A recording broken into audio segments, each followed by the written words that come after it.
हमारी आपकी नहीं है। और जब तक काम काज में लगे रहोगे तब जिम्मेदारी हमारी रहती है। तो ये हमारे आपके जीवन में बड़ा अच्छा समय है जिसके लिए भगवान ने हमें आपको भेजा है, वही कार्य आज कर रहे हैं। क्यों? रामचरितमानस में बाबा ने लिखा है कि बड़े भाग मानुष तन पावा। अच्छा एक बात बताएं परीक्षित जी, तुलसीदास जी ने लिखा बड़े भाग मानुष तन पावा। ये बड़ा भाग्य है जो मनुष्य का जन्म मिल गया। क्यों लिखा? क्या मनुष्य बड़ा है? अरे वो ये भी तो लिख सकते थे बड़े भाग हाथी तन पावा, हाथी बड़ा होता है। लेकिन उन्होंने क्यों लिखा? सबको सब कुछ खाने के तरीका दे दिया लेकिन मुक्ति का उपाय नहीं दिया है। मुक्ति का साधन सिर्फ हमारे आपके पास है। अब देखना यह है कि हम किस तरफ मुड़ते हैं। आजकल ऐसा नहीं, ब्रह्मा जी ने बड़े सोच समझ करके हमें आपको भेजा है, बहुत सोच समझ करके। आप देखें बड़े भाग मानुष तन पावा, मनुष्य बड़ा भागी क्यों है? और सारी योनियां भोग योनियां हैं, मनुष्य की योनि कर्म योनि है। वो कर्म करेगा वैसा फल मिलेगा उसे। इसलिए हम आप कर्म ऐसे करते चलें जो जीवन में कभी भी हमें आपको दुख ना उठाना पड़े। ऐसा नहीं कि पूरे दिन भगवान का नाम ही लेते रहो ना।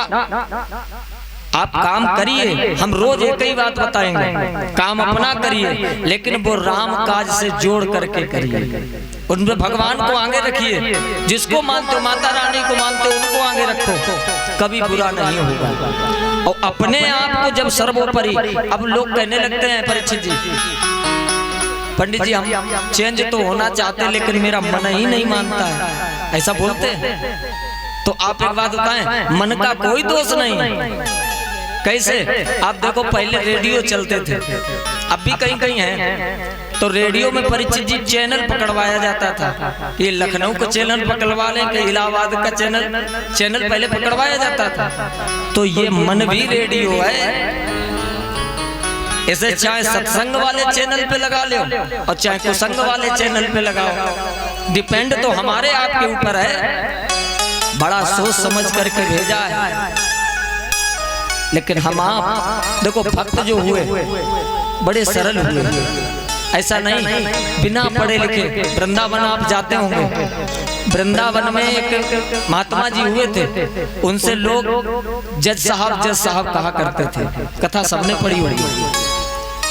वो जज साहब, एक बार कोई महात्मा लोग ने कहा ये तो महात्मा है, जज साहब कैसे हुए? तो उन्होंने कहा ये पहले जज थे। देखो भक्त कहां पर थे? दक्षिण प्रांत में एक छोटा सा नगर था, उसी अदालत में ये जज थे।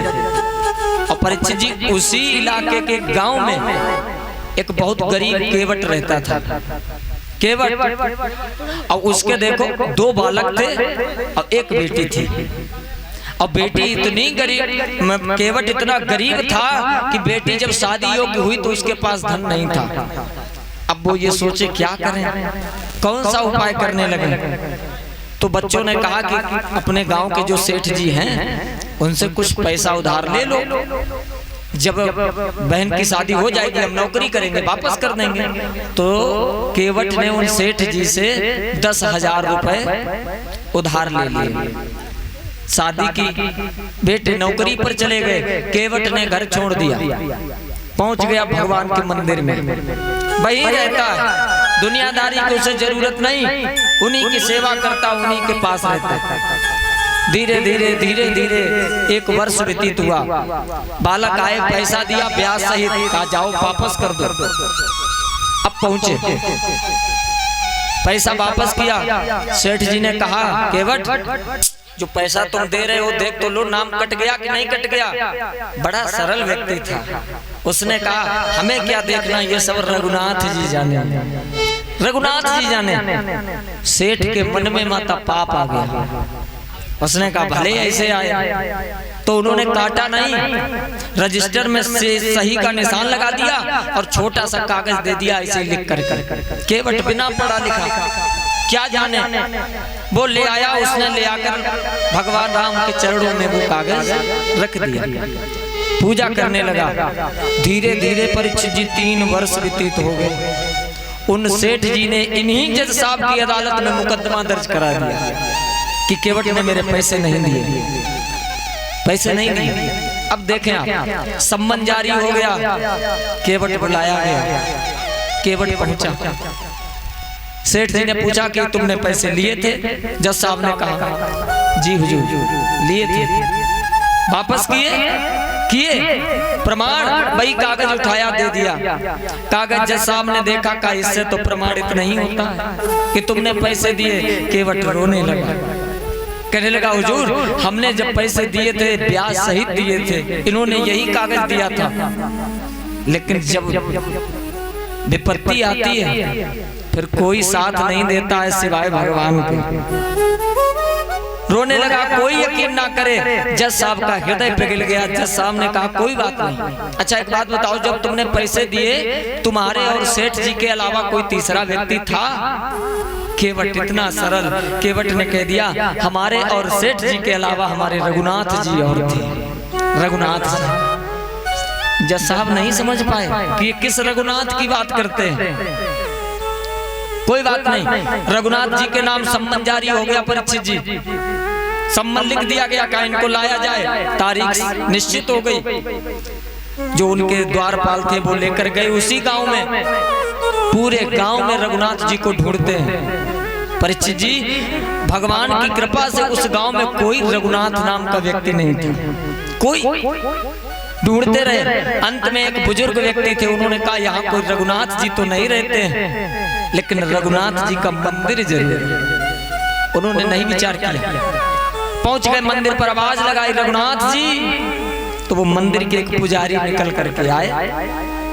क्या बात है, ये रघुनाथ जी का मंदिर है? बिल्कुल है। लो उनके नाम सम्मन आया। पुजारी ने देखा रघुनाथ जी के नाम सम्मन, कोई बात नहीं, उन्होंने साइन कर दिए। द्वारपालों ने समझा शायद नहीं का नाम रघुनाथ जी हो। अब वो पुजारी वो सम्मन लेकर भगवान के दरबार में पहुंचा। रखा का प्रभु फलों का भोग, मिष्ठान का भोग, तरह तरह के व्यंजनों का भोग तो रोज आया होगा, सम्मन पहली बार आया है। तो इस भक्त की लाज रखना, उसको सिर्फ सहारा तुम पर है। और तब तक थोड़ी देर में केवट आ गया। जैसे ही केवट को पुजारी ने देखा बड़ी तेजी से क्रोध आया। क्या तुमको शर्म नहीं आई? तुमने रघुनाथ जी के नाम सम्मन जारी करा दिया। वो रोने लगा। उसने कहा आप ही तो कहते हो भगवान हरि व्यापक सर्वत्र समाना, भगवान हर जगह यत्र तत्र सर्वत्र। तो जब मैंने पैसे दिए थे तो क्या वहां पर भगवान नहीं थे? पुजारी रोने लगा और वो हाथ जोड़कर कहने लगा। पुजारी ने कहा अगर रघुनाथ जी तुम्हारी गवाही देने ना पहुंचे तो? का ऐसा नहीं हो सकता है। क्यों?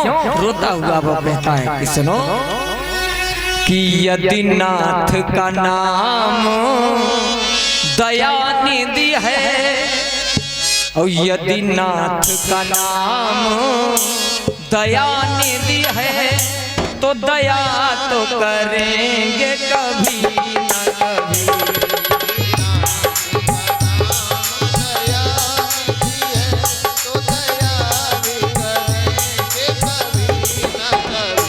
यदि नाथ का नाम दयानिधि है तो दया तो करेंगे कभी न कभी।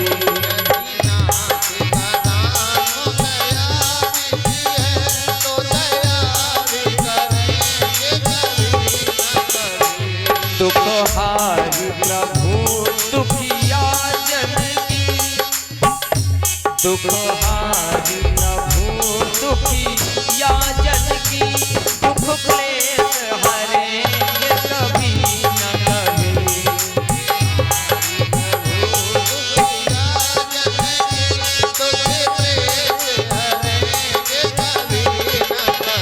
श्री राधे।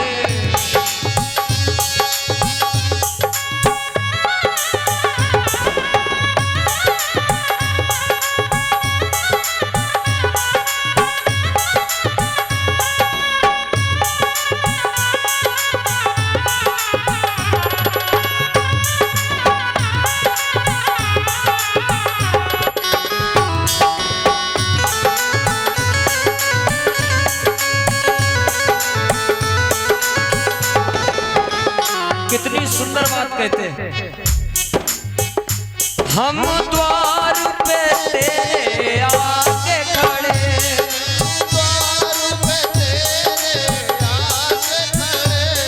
मुद्दत से किसी जिद पर है अड़े, और प्रभु अगहारी प्रभु दुखहारी प्रभु, अगहारी प्रभु दुखहारी प्रभु, फिर तेरे सुनेंगे कभी न कभी,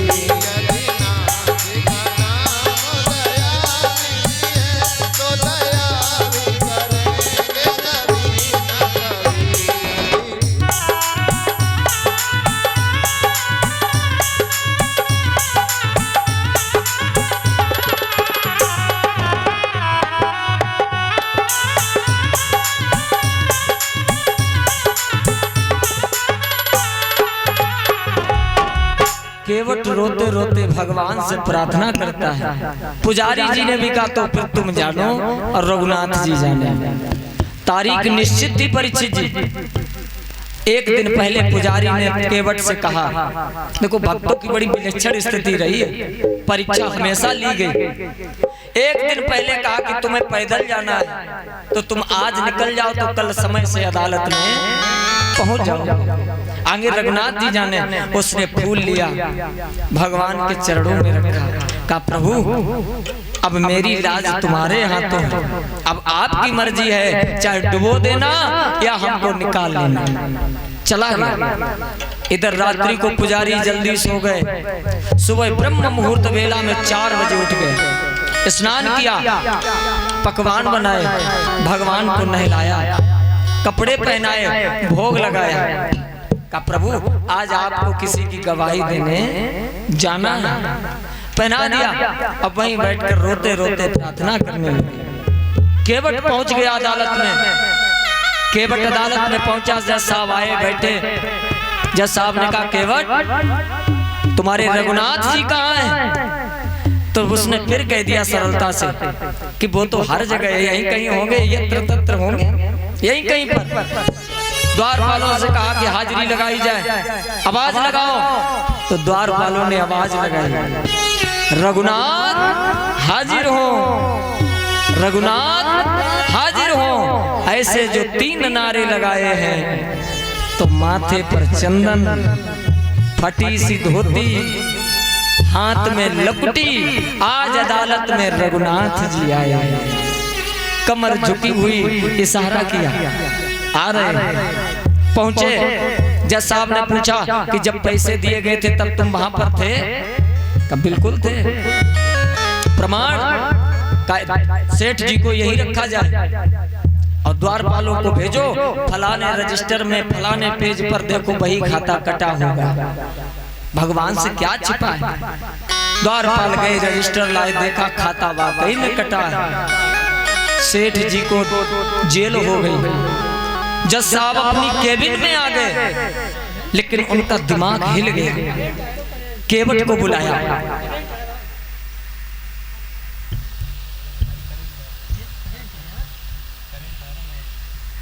केवट को बुलाया। केवट से कहा भैया एक बात बताओ, ये रघुनाथ जी तुम्हारे गांव में रहते? कहा बिल्कुल नहीं रहते।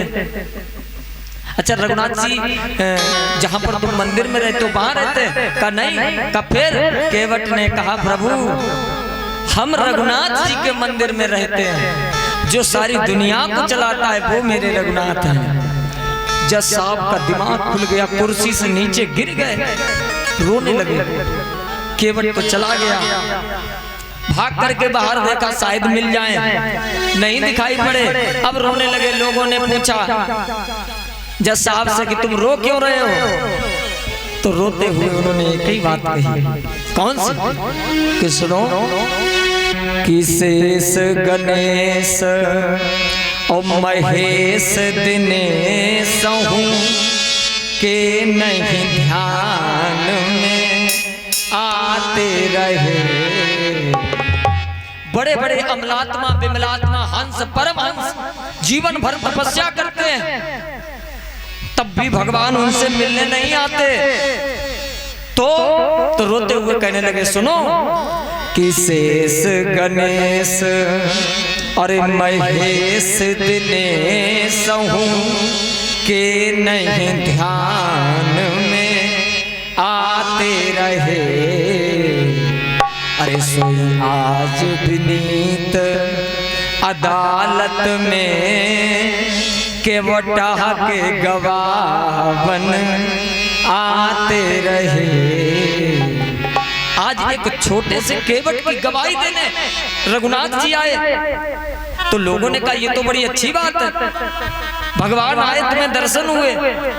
जज साहब और रोने लगे, कहने लगे, इस बात का दुख नहीं है कि वो आए, का फिर का दुख तो सिर्फ एक ही बात का है। कौन सा? रोते हुए कहते हैं कि दुख धोके दरस और दिए को भयो और दुख नाहिन तज के जाते रहे। और कुर्सी पे बना जज और बैठा रहा, मैं कुर्सी पे जज बना बैठा रहा, कुर्सी पे बना जज और बैठा रहा और जगदीश खड़े समझाते रहे।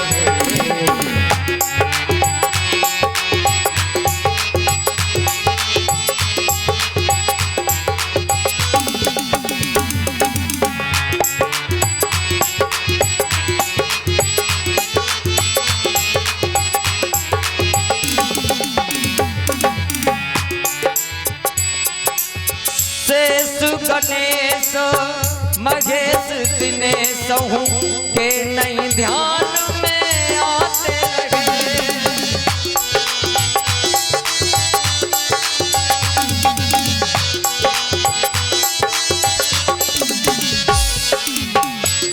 कुर्सी पे बना जज बैठा रहा, कुर्सी पे बना जज बैठा रहा, जगदीश खड़े समझाते रहे।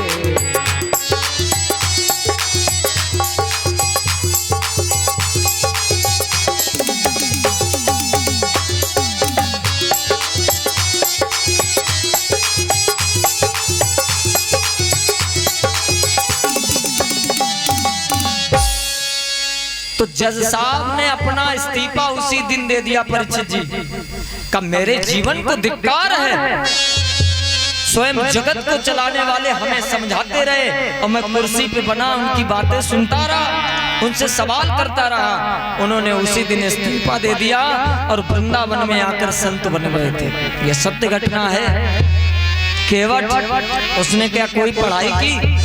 कोई नहीं, सिर्फ उसकी लगन भगवान के प्रति थी। तो भगवान आए, जिसका भाव भगवान के प्रति है, माता रानी के प्रति है, मैं इस व्यासपीठ से आपसे कहता हूँ, भगवान किसी न किसी रूप में आपकी सहायता जरूर करेगा, जरूर करता है। पर उनकी तरफ आके तो देखो, आके देखिए। ये भक्तों की कथाएं हुई, बहुत भक्तों की कथाएं, चाहे जितनी हम आप सुनते रहें, बस उनके दरबार में जाएं, उनसे सिर्फ एक ही बात कहें, अगर नाथ देखोगे अब गुड़ हमारे तो हम कैसे भव से लगेंगे किनारे।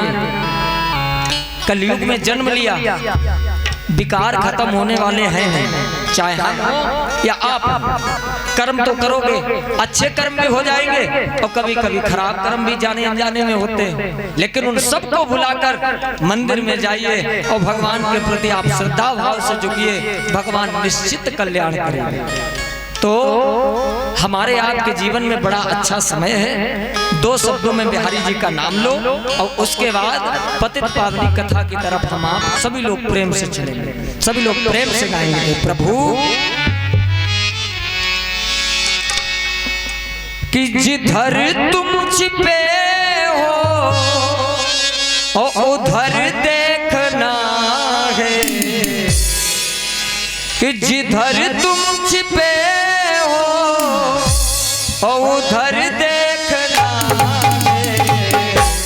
अरे कन्हैया तुम्हें एक नजर देख देखना है कन्हैया तुम्हें एक नजर देखना है कन्हैया तुम्हें एक नजर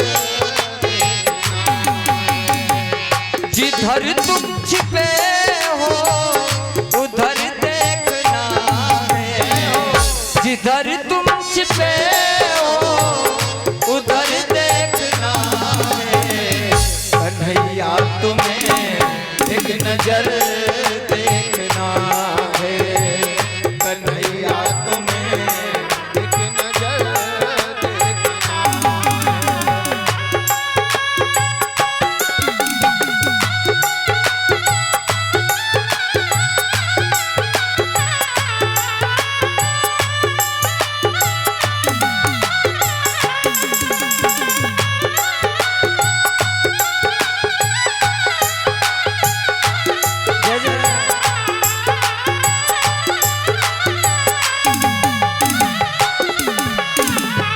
भगवान से कहिए अगर कोई पाप हो गया तुम्हें लगता है कि भगवान मेरी नहीं सुन रहा है, चिंता करने की बात नहीं है। क्यों? साधक हुए थे वो कहा करते थे, वहां छुड़ाकर जात हो निवल जान के मोह। कोई बात नहीं, तुम हमें छोड़ करके जा रहे हो, वहां तो ही छुड़ा रहे हो। वहां छुड़ाकर जात हो निवल जान के मोह। जिस दिन मन से जाओगे तब जानो आप माया के बंधन में बने रहो, लेकिन भगवान के प्रति नेक मत करो। उनसे कहो प्रभु अगर तुम हो दीनों के आओगे आशिक, अगर तुम हो दीनों के आओगे आशिक, अगर तुम हो दीनों के आओगे आशिक, अगर तुम हो दीनों के आओगे आशिक, तो आओगे तेरा, तो आओगे अपने असर देखना है। और सभी लोग गाइए क्या कि कन्हैया तुम्हें एक नजर देखना है कन्हैया तुम्हें एक नजर देखना है।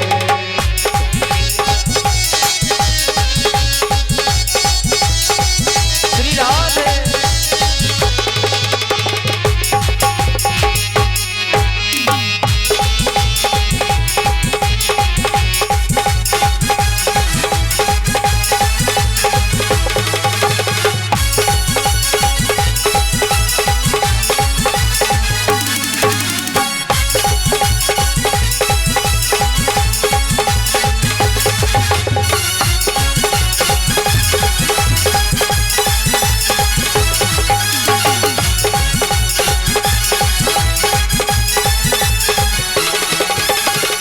सभी लोग प्रेम से कहें तो प्रभु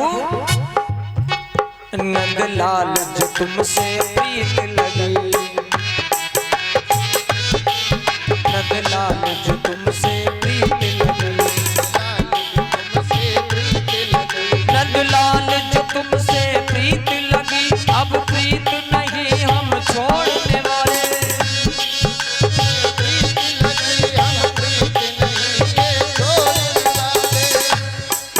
तुम छोड़ दो चाहे मुझे भगवान, हम बिंदु नहीं तुम छोड़ने वाले, हम बिंदु नहीं तुम छोड़ने वाले, हम बिंदु नहीं तुम छोड़ने वाले। बिहारी जी से कहो क्या प्रभु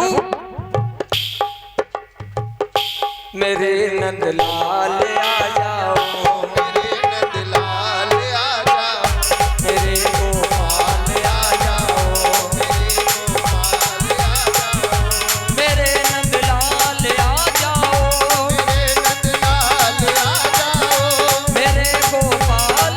जाओ, मेरे गोपाल आ जाओ। जिधर तुम छिपे हो उधर देखना है कन्हैया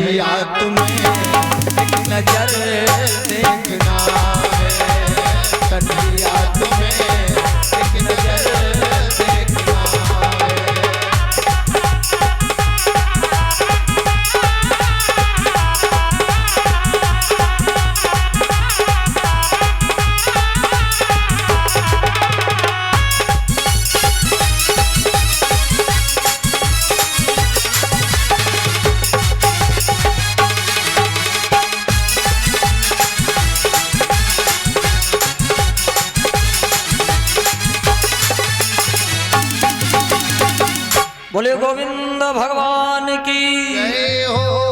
अब हम आप कथा की तरफ ध्यान दें। कल के समय में हमने कथा को सुना कि समीक ऋषि के गले में मरा हुआ परीक्षित जी ने सर्प डाला था। श्रृंगी ऋषि जी ने श्राप दिया, पशुपक्ष चिन्ह निकला और अपने श्रृंगी रामपुर में आकर रुके। अब आप देखें, विचार करें, खबर भिजवाई गई परीक्षित जी के पास कि तुमको 7 दिन का श्राप मिल गया है, 7 दिन का। अब आप देखें परीक्षित जी क्या सोचे, जब जिसको पता चल जाए हमारी मौत कब होनी है, तो बताओ, अगर हमें आपको पता चल जाए कि हमारी मृत्यु कब होगी तो हम आप क्या करोगे? ये सोचोगे अब 7 दिन बचे हैं तो लाओ जितना अच्छा हो खा लें, पहन लें, जो कुछ कर पाए इन 7 ही दिनों में कर लें, यही तो सोचोगे। लेकिन परीक्षित जी ने ऐसा नहीं किया।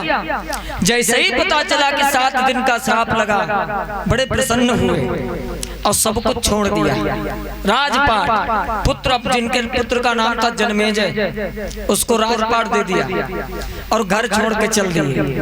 बड़े प्रसन्न हैं। अब देखो कितना बढ़िया संकेत, मरना सबको 7 ही दिनों में है, 8वां दिन किसी के लिए नहीं होता है। परीक्षित जी, सप्ताह में दिन कितने होते हैं? 7, 8वां दिन ही नहीं है, तो मरना सबको 7 ही दिन में। इसलिए परीक्षित जी ये हमें आपको संकेत देते हैं कि जो कुछ करना है वो करते रहो, पूजा पाठ जप तप दान जो करना है वो कर लो। पता नहीं कब ये सुपर पावर अपनी कृपा हमारे आपके ऊपर से खत्म कर दे, फिर हम आप यहाँ पर रहने वाले नहीं हो।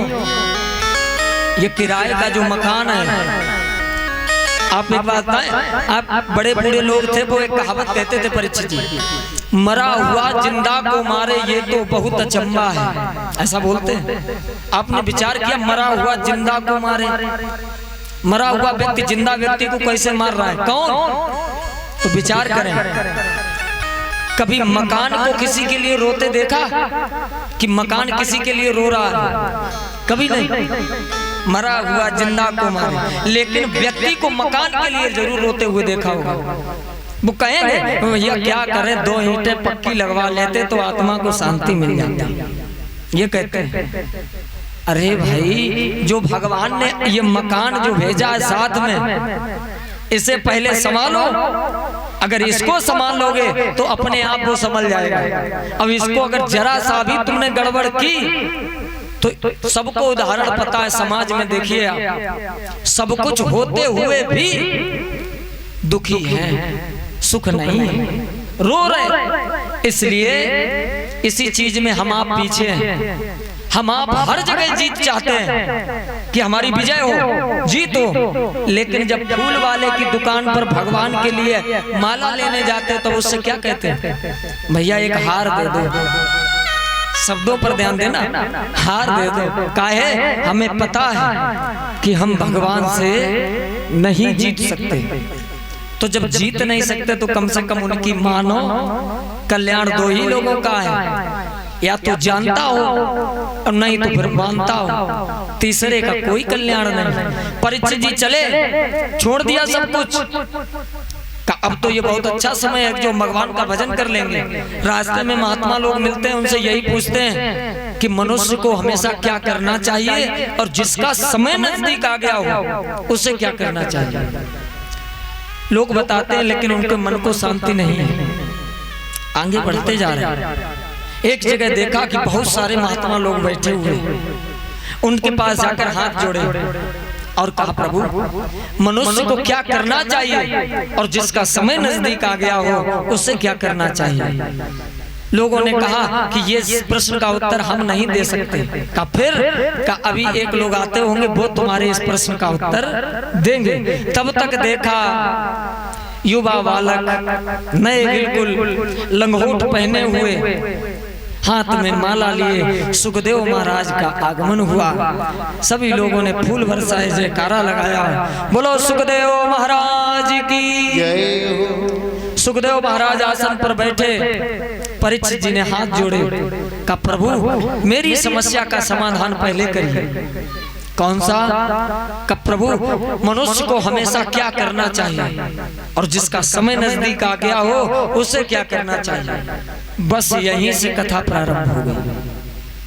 सुखदेव महाराज ने कहा परीक्षित जी से, राजन तुमने लोक हित के लिए बड़ी सुंदर बात की है, पहले जाओ गंगा स्नान करो, उसके बाद आकर कथा प्रारंभ हो गई। अब आप देखें, परीक्षित जी महाराज आए, बैठ गए, कोई जरा सी भी चिंता नहीं, बैठ जाते हैं।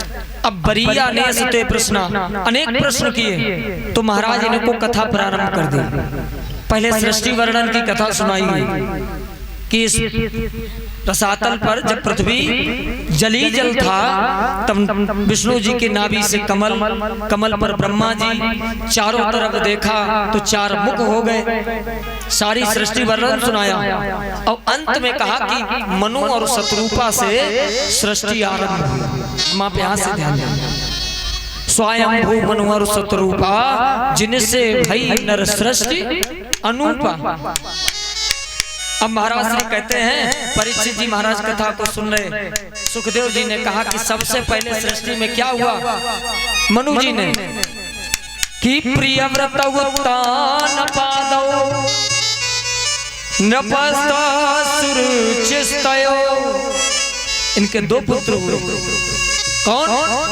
प्रियव्रत और उत्तान पाद, तीन कन्याएं, आकुति, देवहूति, प्रसूति। लेकिन सबसे पहले परीक्षित जी कथा किसकी आई?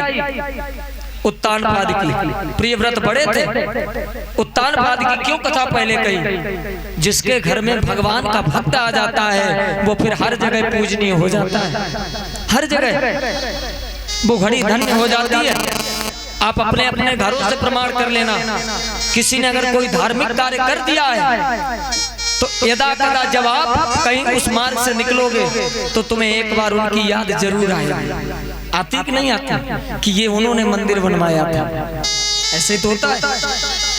तो सबसे पहले भगवान के भक्त की कथा है और हमने आपको बताया हर कथा हमारे आपके ऊपर आधारित है। प्रियव्रत कौन है? प्रिय माने सुंदर, व्रत माने संकल्प, जिसका सुंदर संकल्प है उसका नाम है प्रियव्रत। और उत्तानपाद, हर व्यक्ति उत्तानपाद है। परीक्षित जी, हर व्यक्ति का है। माँ के गर्भ में जब हम आप होते हैं तो पैर ऊपर होते हैं और सर नीचे होता है, उल्टे लटके होते हो। तो उत्तानपाद सब है, हर कथा हमारे आपके ऊपर है। और इनकी पत्नी है बड़े, इनकी पत्नी का नाम है सुनीति। सु माने सुंदर, नीति माने अच्छी नीतियों पर चलने वाली, अच्छी नीतियों पर चलाने वाली। धीरे धीरे धीरे धीरे समय व्यतीत होने लगा। महाराज श्री कहते हैं जब भगवान का भक्त भगवान की पूजा करता है तो भगवान कभी कभी परीक्षा जरूर लेता है। एक दिन उत्तानपाद जी जैसे ही घर से बाहर निकले तो लोगों ने अपना मुख घुमा लिया। परीक्षित जी मुख घुमा लिया, कहने लगे कि इनके कोई बालक नहीं है, इनका मुख देखने से मुझे लगता है भोजन नहीं मिलेगा। बड़ा दुख हुआ है और कितना बढ़िया संकेत है। यही दशा आजकल हमारी आपकी होगी। परीक्षा भगवान हर किसी की लेता है, चाहे जो आप देख लो। अरे भाई हम आप पढ़ाई करते हो तो अंत में परीक्षा देनी पड़ती है, फिर फैसला तो जो चेक करता है कॉपी उसके ऊपर है कि तुम पास हो या फेल हो। तो वो भी तो भगवान हमें आपको भेजा, वो भी तो परीक्षा ले सकता है। लेकिन हम आप क्या सोचते हैं कि अगर भगवान ने मेरा कार्य नहीं किया तो भगवान फेल, मानना बंद कर दिया, आडंबर करने लगे। परीक्षित जी 11 रुपए का बतासा, अगरबत्ती और लेकर पहुंचे माता रानी के मंदिर में। बतासा लिया और माता जी के मुंह में लगा दिया। हे माता रानी, अगर हमारे लड़का की एयरफोर्स में नौकरी लग जाए तो तुम्हारे यहाँ संगमरमर बिछवाए देंगे। माता जी के मुंह में चीटा लग रहे, तुम तो घर पे आ गए। यहाँ की बात नहीं, आप लोग अपने अपने ऊपर विचार कोई मत करना। ये सब हमारी तरफ की बात है, उधर रोड की बात तरफ। दूसरे दिन फिर पहुंचे भोग लगाया कि अगर मेरे घर पे 2-2 गाड़ी हो जाए तो हम आपके यहाँ भंडारा करेंगे।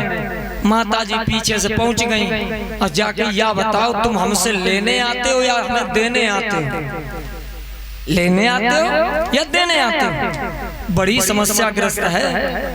एक भक्त लाइन में 2-4 लोग खड़े, अब एक भक्त खड़ा और उसने कहा प्रभु अगर मेरा काम बन गया तो पहली तनख्वाह हम आपको भेंट कर देंगे।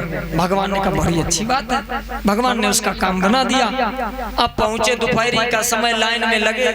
आजकल के भक्त देखो आप, और उन्होंने कहा प्रभु ये हमारी आपकी लाइन है। लाइन खींच दी और कहा प्रभु हम इधर से रुपया फेंक रहे, लाइन के उस तरफ जो गिर जाए वो तुम्हारे और इस तरफ हमारे। अब बताओ फेंकना तो तुम्हीं को है, तुम उधर फेंकोगे किधर? और पीछे वाला भक्त इनसे ज्यादा और समझदार, उसने कहा प्रभु हमारे आपके बीच में लाइन कैसी? तुम तो ऊपर रहते हो तो ये सारा रुपया मुंह पर फेंक रहे। आपको जितनी इच्छा हो सो ले लेना और बाद बकाया नीचे फेंक देना। अब बताओ जब स्वार्थ बस पूजा करोगे तो भगवान भी तो वैसे ही आपको कृपा करेगा। देखो भगवान के प्रति आप कुछ मत मांगिए, उनके दरबार में जाओ और उनसे सिर्फ एक ही बात कहिए। कौन सी? कि जही विद होए नाथ हित मोरा, जिस तरीके से मेरा हित हो वो आप करिए। देखो आपकी सुनते हैं कि नहीं सुनते हैं? अब इधर क्या हुआ, परीक्षा ले ली गई। घर पर पहुंचे, बड़े दुखी सुनीति मैया ने कहा स्वामी आप दुखी क्यों हैं? राजा कहने लगे आज लोगों ने मुख घुमा लिया, मेरे कोई पुत्र नहीं है। देखो माता की भावना। माता ने कहा आप चिंता ना करें, अगर तुम्हारे कोई पुत्र नहीं है तो आप दूसरा विवाह कर लो।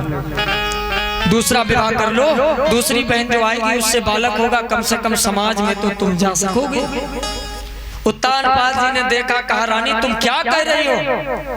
अगर मैंने दूसरी शादी कर ली तो मेरा तो घर बस जाएगा पर तुम्हारी बर्बादी हो जाएगी, बर्बादी हो जाएगी। आप देखें रानी समझाती कि आप दूसरा विवाह कर लो, परीक्षित जी दूसरा विवाह कर लो।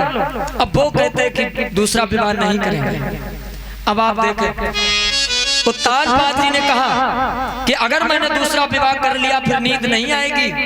और कितनी सुंदर बात, हर किताब आप समझते हुए चले, नींद किसे किसे नहीं आती? तरुण भैया नींद किसे किसे नहीं आती? बड़े विद्वान लोग कहते हैं माता 3 लोग नहीं सोते। कौन कौन? या तो जागे रोगी, रोगी को भी रात में माता नींद नहीं आएगी, और दूसरे जागे योगी, और तीसरे ज्यादा से ज्यादा जागे भोगी। 3 लोग। लेकिन राधे श्याम बाबा ने लिखा कुछ और है। नींद किसे किसे नहीं आती आप देखें कि जिस घर में सर्प निवास करे, अगर आपको पता चल जाए कि हमारे घर में सर्प है तो फिर नींद नहीं आएगी, पता नहीं कहां से निकल आए। ऐसा होता है। अरे जिस घर में सर्प निवास करे और ऊपर से पानी आता हो,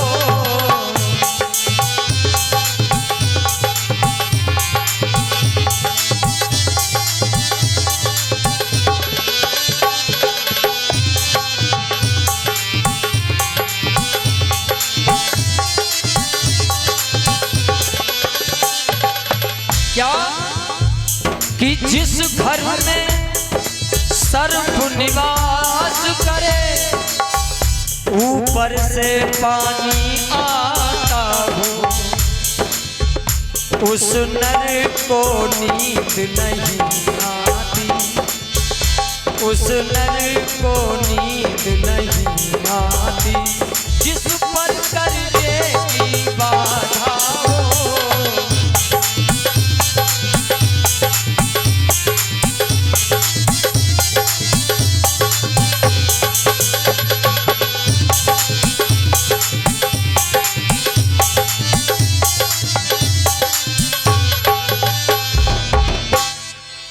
या तो आपके घर में सर्प आता हो तो नींद नहीं आएगी, ऊपर से पानी टपकता हो तो नींद नहीं आएगी परीक्षित जी, या अगर आपके ऊपर कर्जे की बाधा है तो रात्रि में नींद नहीं आएगी।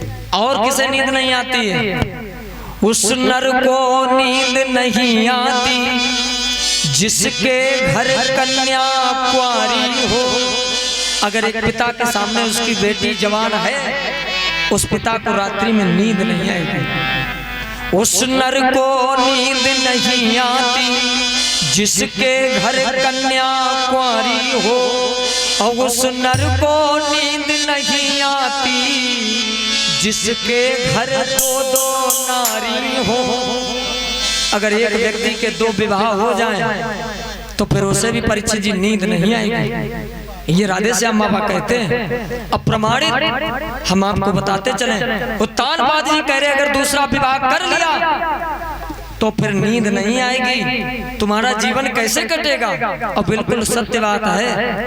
आप में कैसे, तो आप देखें, थोड़ा ध्यान देते चलें।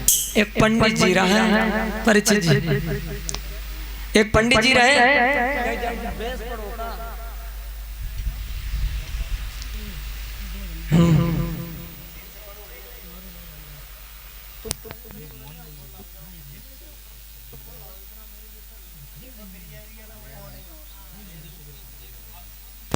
हेलो, बोले दुर्गा मैया की।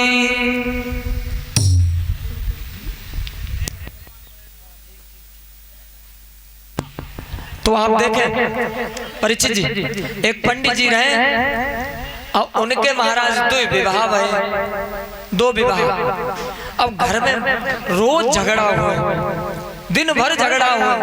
पंडित जी बड़े बेचैन, क्या करें? पंडित जी ने जैसे तैसे करके 2 मंजिल मकान बनवाया।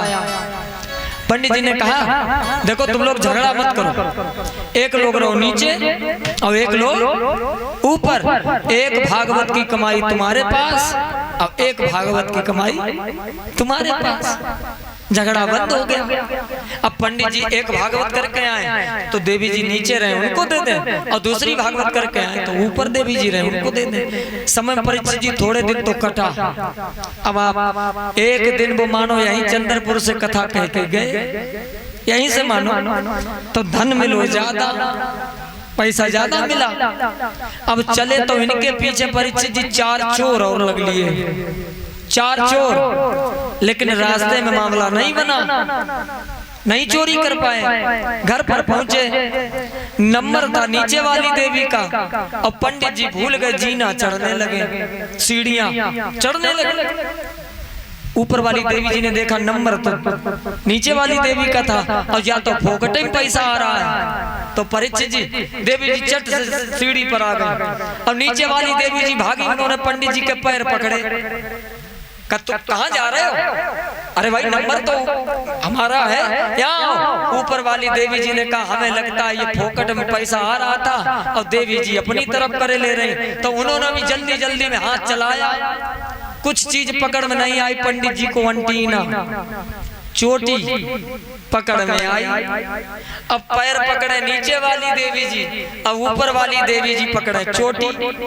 अब ऊपर भी अपनी तरफ खींचे परीक्षित जी, और नीचे वाली देवी जी अपनी तरफ पंडित जी खींचे। जब ज्यादा हो गया, नीचे वाली देवी जी ने लगाई अपनी तरफ ताकत, और ऊपर वाली देवी जी ने अपनी तरफ ताकत लगाई। तो वो जो अंटीना था उखड़ गई। पंडित जी सीढ़ियों से लड़खड़ाते हुए उन्हीं चोरन के ऊपर गिरे। चोरन को देखो तो एकदम उठ गए, दुख भूल गए, एकदम उठे। कौन हो तुम? का चोर। क्यों आए? चोरी करने। अच्छा क्यों नहीं की? का पंडित जी का बताएं, तुम्हारे यहाँ फिल्म चल रही है, वही देख रहे थे, चोरी नहीं कर पाए। पंडित जी ने लगाई टोपी, पकड़ा चोरों को, थानेदार के पास पहुंचे।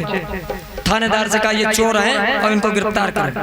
थानेदार ने पूछा तुमने चोरी की? कहा नहीं की। तो थानेदार ने पंडित जी से कहा भैया चोरी नहीं की, छोड़ दो। कहा बिल्कुल नहीं, सजा दो उन्हें। तो उन्होंने कहा तुम ही बताओ क्या सजा दे दें। पंडित जी ने कहा इन चारों चोरन के 2-2 ब्याह कराओ, 2-2 विवाह कराओ। अब चोर हाथ जोड़े, पैर पकड़े, थानेदार से कहें हमें काले पानी की सजा दे दो, फांसी की सजा दे दो, लेकिन द्वि विवाह नहीं करें कि काहे कि पंडित जी की टोपी हटाओ तुम्हें पता चल जाए। तो दो विवाह जिसके हुए दो विवाह भाई उत्तानपाद जी कह रहे। और जब रानी ने ज्यादा समझाया तो उत्तानपाद जी ने दूसरा विवाह किया। दूसरी देवी का नाम क्या था?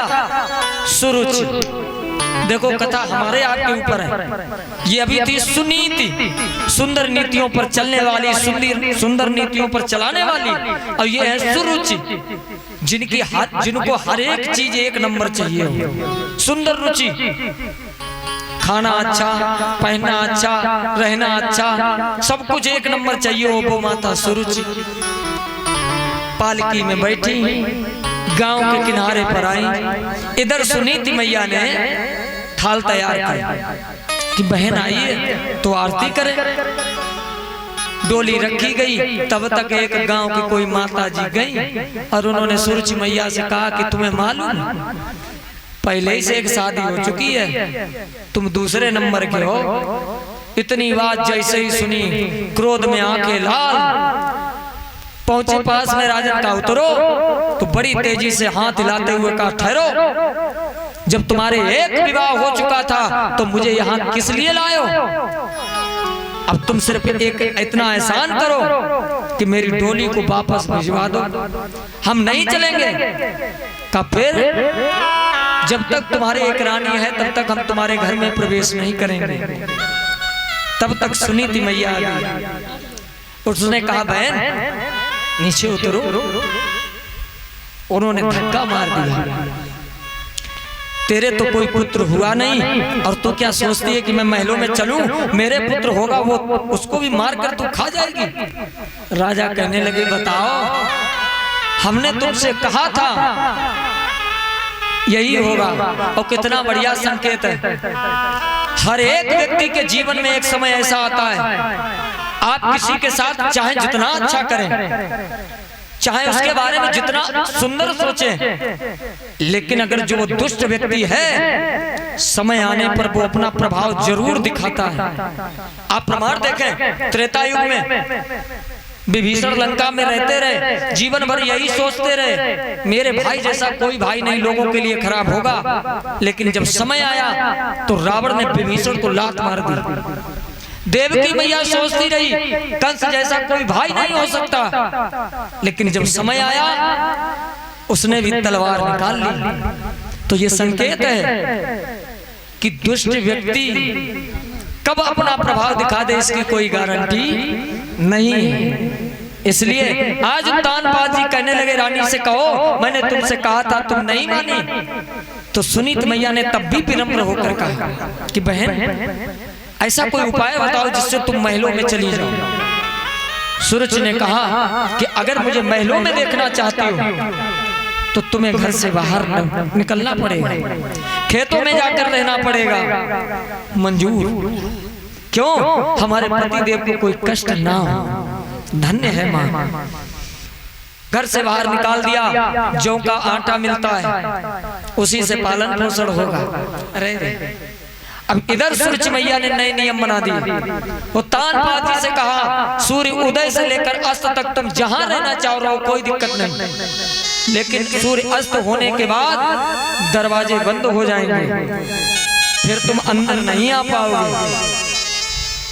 राजा मान गए, मंजूर रहने लगे। इधर सुनीति मैया को कोई दिक्कत नहीं, आटा मिलता है जौ का, उसी से महाराज श्री कहते हैं रोटियां बनाती हैं, बिहारी जी को भोग लगाती हैं। जरूरी नहीं है कि मेवई का भोग लगाओ, जैसा भगवान ने हमें आपको दिया है वैसे ही मंजूर। महाराज श्री कहते हैं इधर ठीक। महाराज श्री कहते हैं उन्हें कोई चिंता की बात नहीं है। परीक्षित जी अब आप देखें, एक दिन भगवान की कृपा से राजा शिकार करके वापस आ रहे थे और तब तक सूर्यास्त हो गया, दरवाजे बंद, दरवाजे नहीं खुले, लेकिन आज राजा को अपनी बड़ी रानी की याद आ गई। रथ हाँक दिया उधर ही, अंदर रानी बैठी भगवान का भजन कर रही थी, श्री कृष्ण गोविंद हरे मुरारी। इधर जाकर राजा ने आवाज लगाई। जैसे ही आवाज को सुना, का ये तो मेरे स्वामी की आवाज है। बाहर निकले, हाथ जोड़े, चरणों की वंदना की, का स्वामी आज क्या रास्ता भूल गए। राजा कहने लगे, रानी मुझे बड़ी तेजी से भूख लगी, कुछ खाने को मिलेगा। रानी रोते हुए कहने लगी, प्रभु हमारे पास तो जौ का आटा आता है, उसी से रोटी बनती है। आप तो 56 प्रकार के भोजन करने वाले, आप कैसे खा पाएंगे। रानी से कहने लगे, जो हो वही दो। जौ की रोटी दे दी। जौ की रोटी का टुकड़ा तोड़ा और जैसे ही मुख में रखा, वो जौ का तिनका राजा के मुंह में छिद गया। आंसू निकल आए, रोने लगे। सुनीति मैया कहने लगी, मैंने आपसे कहा था आप नहीं खा पाएंगे। राजा रोते हुए कहने लगे, मैं इसलिए नहीं रो रहा कि ये जौ का आटे से रोटी है, इसलिए नहीं का। फिर रोते हुए राजा कहते हैं, सुनो रानी, कि जो भाव भरा जा रोटी में, अरे वो भाव नहीं उसमें।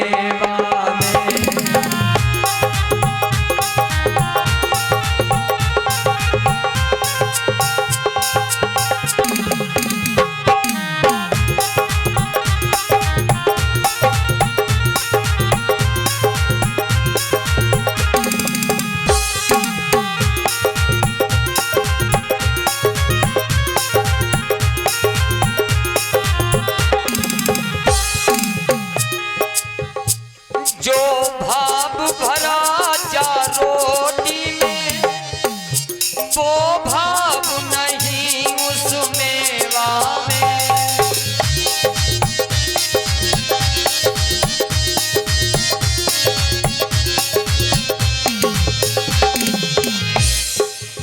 और जो भाव भरा जा रानी में, वो भाव नहीं उस रानी में।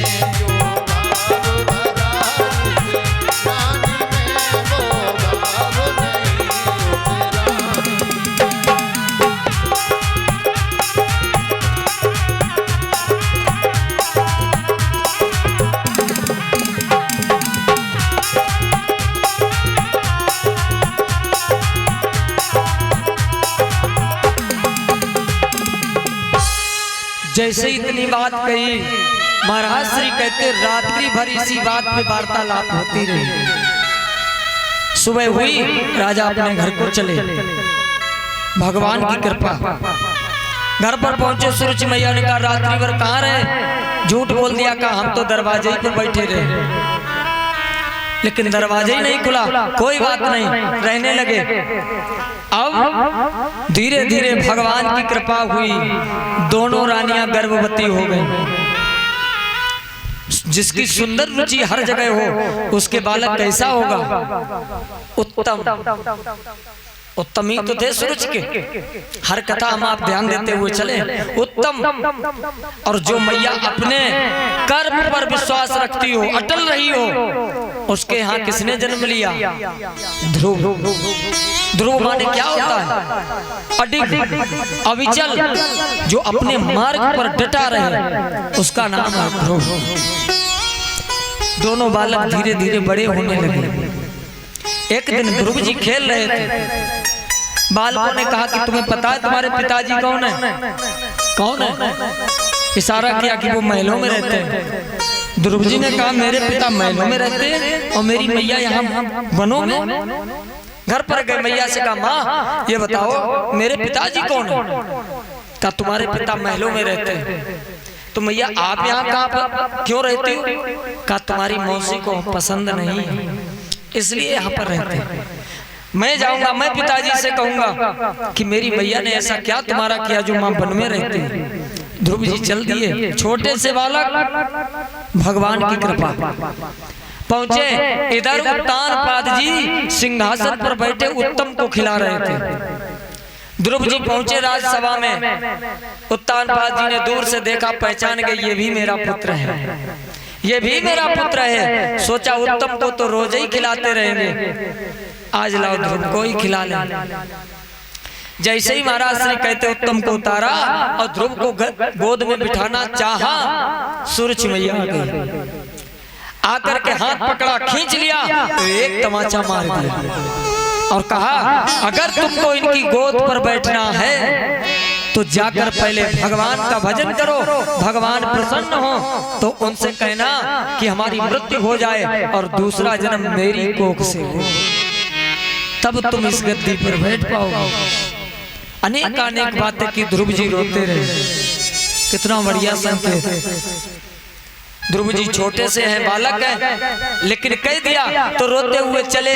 मैया ने दूर से देखा, भाग खड़ी हुई, बेटे को गले से लगा लिया। कहा मैंने तुमसे कहा था, मैंने तुम्हें मना किया था लेकिन तुम नहीं माने। तो ध्रुव जी ने कहा मैया मैं इस बात पर नहीं रो रहा कि मौसी ने मुझे मारा, मुझे दुख सिर्फ इस बात का है कि मौसी मुझे मारती रही, डांटती रही और पिताजी चुपचाप बैठे सुनते रहे, कुछ नहीं कहा। और मैया उन्होंने कहा है कि जगत पिता भी कोई है, जगत पिता कह रही थी जगत पिता के जाओ मनाओ और उनसे मांगना कि मेरी कोख से जन्म ले, ये जगत पिता कौन है। सुनी थी मैया हंसने लगी, कहने लगी बेटा वो पूरे संसार का पिता है, ये तो सिर्फ तुम्हारे पिता है, वो पूरे संसार का पिता है। तो मैया हम उससे मिलने जाएंगे। अब माता को प्रेम आ गया। माता ने कहा बेटा अभी तुम छोटे हो, अभी मत जाओ, बड़े हो जाना तब चले जाना। लेकिन ध्रुव जी तो अड़े गए, बाल हट। परीक्षित जी, ध्रुव जी ने कहा मैं अभी जाऊंगा। और सुनो मैया बड़े होकर फिर भगवान का भजन नहीं हो पाएगा। कितनी सुंदर बात कहने लगे। अरे राम के ही नाम का हे मैया, अरे राम के ही नाम का अरे मैं दीवाना हो गया। राम के ही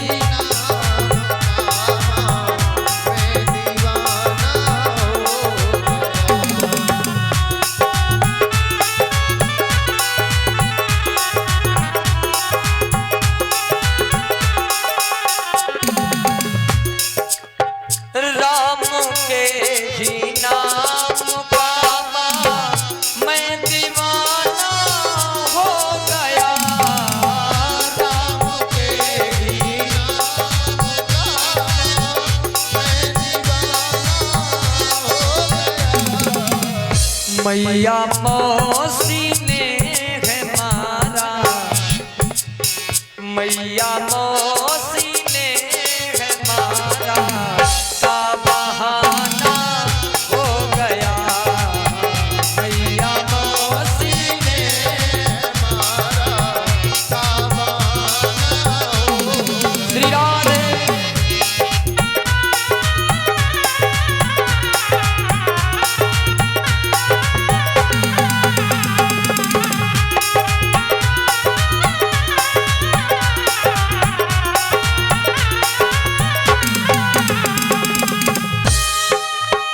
ध्रुव जी से मैया कहने लगी कि बेटा जब तुम बड़े हो जाना तब चले जाना। और आज ध्रुव जी हैं छोटे से, लेकिन कितनी सुंदर बात कही कि सुनो माँ, ब्याह कौने बात फिर फुर्सत नहीं मैं पाऊंगा।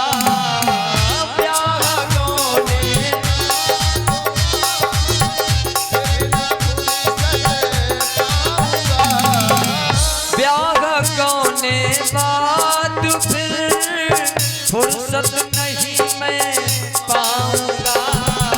और राम राम राम में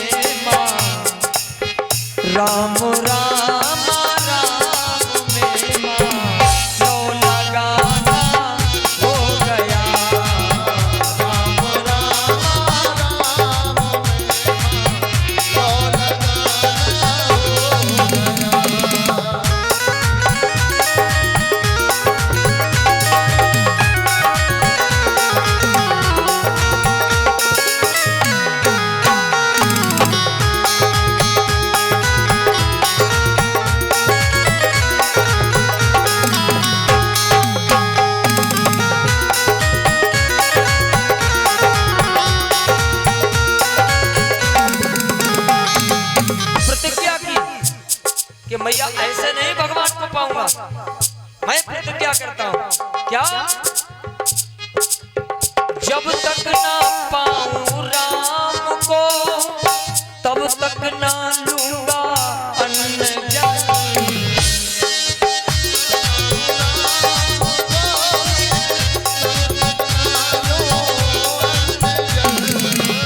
जब तक ना पाऊं राम को मैं ना ही लूंगा अन्न जल। अब पिता रघुनाथ से मां, अब पिता रघुनाथ से मां लो लगाना हो गया। अब पिता रघुनाथ से मां लो लगाना हो गया।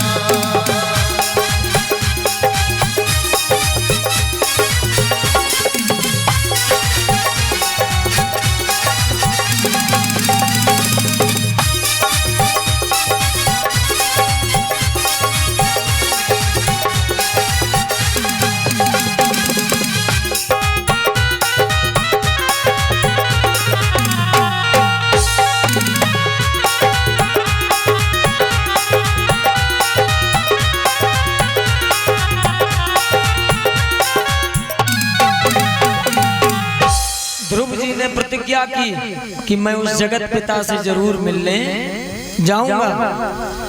परीक्षित जी छोटे से बालक चल दिए, नहीं माने चल दिए। अब चले रास्ते पर जा रहे, पता नहीं क्या करना, क्या कहना, कैसे बुलाना है, कोई मतलब नहीं, बस चलते जा रहे। इधर नारद जी ने देखा भगवान का भक्त छोटा है, जा रहा है, ला उनकी परीक्षा ले ली जाए। तो नारद जी ने उठाई बीड़ा, अब आ गए सामने। नारद जी कौन है? संत रूप, संत ही तो है।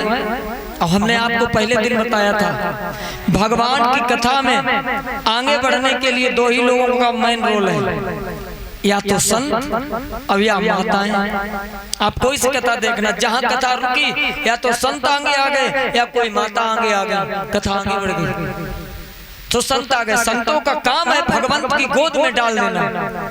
आप कथा देखें, लक्ष्मण जी को मूर्छा आई, मेघनाथ ने उठाने की कोशिश की, नहीं उठा पाए। और अंत में हनुमान जी, हनुमान जी कौन है? संत, संत है। जय हनुमंत संत हितकारी। संत ने उठाया और कहां डाल दिया? राम जी की गोद में। तो संतों का काम है भगवान की गोद में डाल देना। तो संतों की बड़ी महिमा है। और ऐसा नहीं है कि कथाओं में, कलयुग की भी सत्य घटना है। वृंदावन के एक संत हुए थे माधवदास जी। वो एक गांव में रोज भिक्षा मांगते थे। पूरा गांव उन्हें बड़े प्रेम से भिक्षा देता था, लेकिन एक गांव के किनारे एक माता जी थी, वो भिक्षा नहीं देती थी, बदले में गालियां देती थी। जैसे ही महात्मा जी दरवाजे पहुंचते थे, वैसे ही गालियां देना प्रारंभ। एक दिन, 2 दिन, 3 दिन, 5 दिन लोगों ने कहा कि प्रभु, वो माता तुम्हें गाली देती है, तब भी आप रोज जाते हो? महात्मा जी हंसने लगे, कहा कोई बात नहीं, वो माता हमें वो चीज देती है जो तुम कोई नहीं दे पाते, कुछ तो देती है। एक माता जी को दुख कौन सा था परीक्षित जी? माता जी को ये दुख था कि उनके जो पुत्र था उन्होंने शादी कर दी, लेकिन उनके कोई बालक नाती नहीं हुआ। यही दुख, भिक्षा मांगने आए, गालियां देना प्रारंभ। अब एक दिन महाराज माधवदास जी गए, माता जी लेपन कर रही थी दरवाजे पर, कपड़े से घर नहीं पोता जाता है, कर रही थी लेपन। अब माधवदास जी पहुंचे, आवाज लगाई, माता भिक्षाम देहि। माता जी को बड़ी क्रोध में, गुस्से में, क्या करें, तो वही लिया पहुंचा महात्मा जी के, मार दिया। महात्मा जी के सीने पर वो पोंछा लगा। अब माता जी डर गई, कहीं महात्मा जी श्राप ना दे दें, लेकिन संतों का काम है, कुटिल वचन साधु सहे, सबसे सहा न जाए।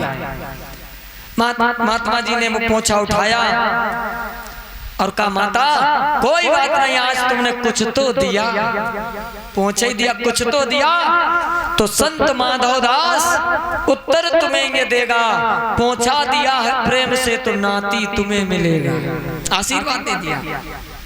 समय आने पर उन माता जी के दो दो नाती हुए। वो माता रोती हुई गलियों में कहती थी कि पुत्र ना दियो न प्रेम सो और रिश्वस तीनों मार, और ऐसे पुण्यन से सखी मेरे नाती खेलत द्वार। जो मैं ऐसे संत को, जो मैं ऐसे संत को देती प्रेम प्रसाद, तो मेरे घर उपजते जैसे ध्रुव प्रहलाद। अगर मैं प्रेम से उनको भिक्षा देती तो मेरे घर भी ध्रुव और प्रहलाद जैसे होते। लेकिन महात्मा जी यहीं पर नहीं रुके, उस पोछे को लिया, आश्रम पर आए, उसे धोया, उसके पतला पतला उसको फाड़ा, बत्ती बनाई, घी में डाल दी, आरती में लगाई और ठाकुर जी के सामने रख दी। वो पोछा जो था रोते हुए कहता है ये मुझे संतों की कृपा हुई। बड़ी अच्छी बात कहता है, क्या? अरे धन्य है सतपुरुषों का संग, और बदल देता जीवन का रंग। सतपुरुषों का संग बदल देता जीवन का रंग।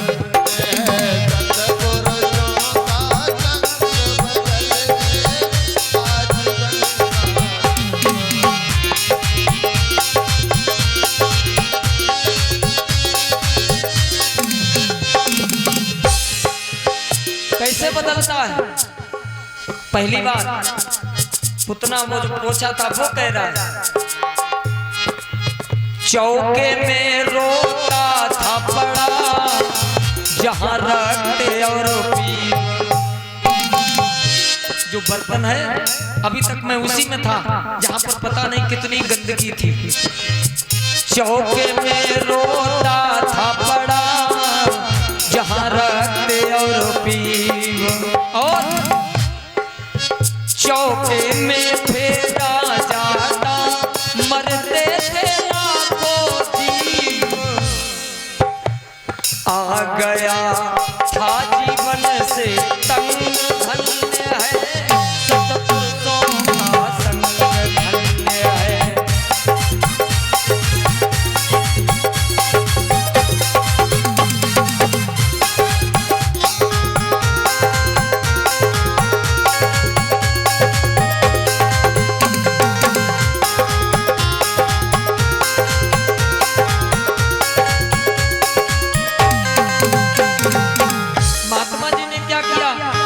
शब्दों पर ध्यान दें। महात्मा जी ने क्या किया उस पोछे का?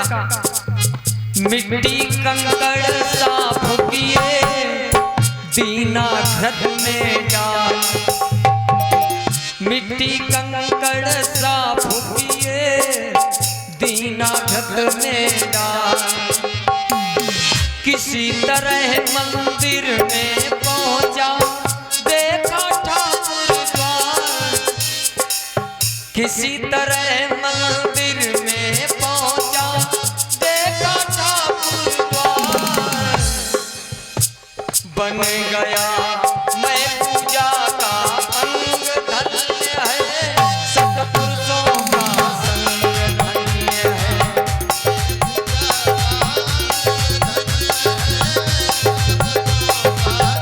श्री राधे।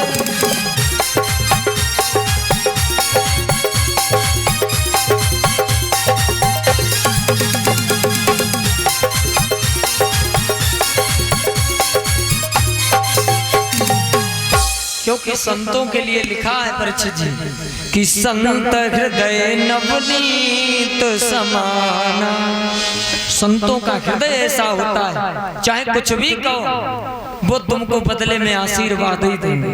बस संत होने चाहिए।